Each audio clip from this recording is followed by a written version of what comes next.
Father Brady was a person for others. He was always giving of himself.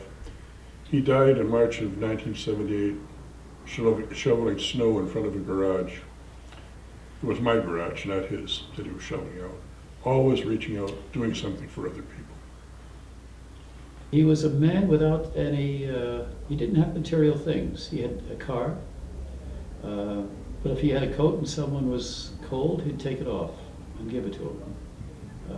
If he had gloves, he'd take them off his hands and give them to someone. He was forever sharing whatever he had.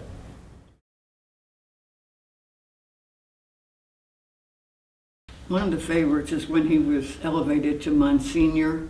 He, everybody was congratulating him, and I gave him a hug, and I said, "Oh, Father, that's great." He said, "Oh, but darling, they should have given it to someone that could afford it, because the robes for the, becoming a Monsignor were very expensive." But I thought that was so typical of Father.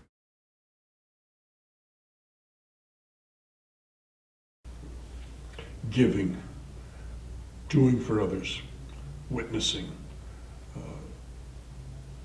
He couldn't resist serving people. Loving, without a doubt.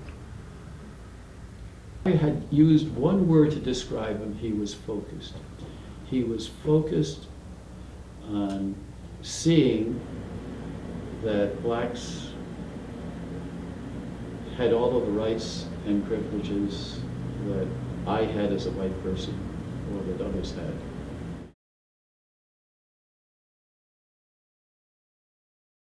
The civil rights movement grew. We had like 250 people at the Yates Hotel several years in a row in the late 50s and early 60s. And it was always on the third Sunday of Lent, which in the old days was the joyful Sunday in Lent. So, and then of course we went to March on Washington, and I was standing with him the whole time from 8:30 in the morning to 4:30. And the priest kept saying to me, "Get Father to sit down." I said, "You get him to sit down. He's not about to leave." So, but it was some happy times. But I think maybe the greatest impact he had was upon us priests.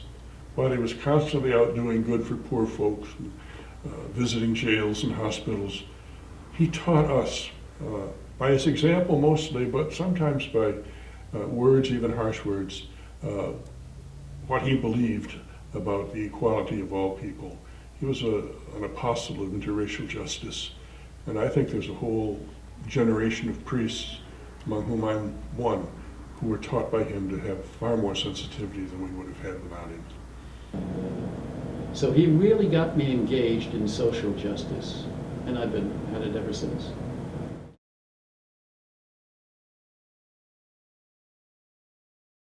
From other people's stories, although I have met Father Brady, knew him and knew of his work, the stories are of his giving of himself.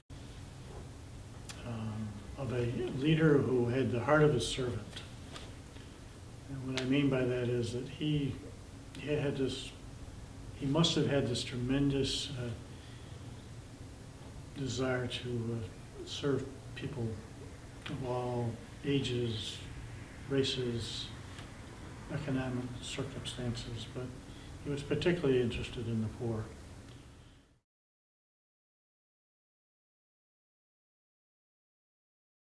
In his day, he actually had something like this going. He had kids in his center every single day, and he had volunteers. He had no paid staff. He had volunteers that were constantly working with kids in education. And his interests were teaching the faith to the young kids, serving the people of the neighborhood. And I think that's what Brady Faith Center is doing today in a different neighborhood, but it's the same work. I think he'd be thrilled. And I believe that we are always working with that idea that we want to continue his mission and his ministry. And so, yes, I think he would be very, very pleased with what's happening here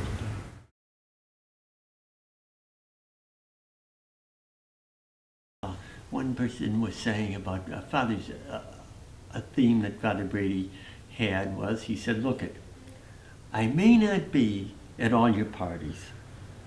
I really don't have time for it. But I'll be there when the going is rough. And that impressed me so much. And if I had to just remember that about Father Brady and what I would be trying to do now, trying to succeed Father Brady, it's that. Everybody knew him, and he had a simple message for everybody that he met. God love you. God love you.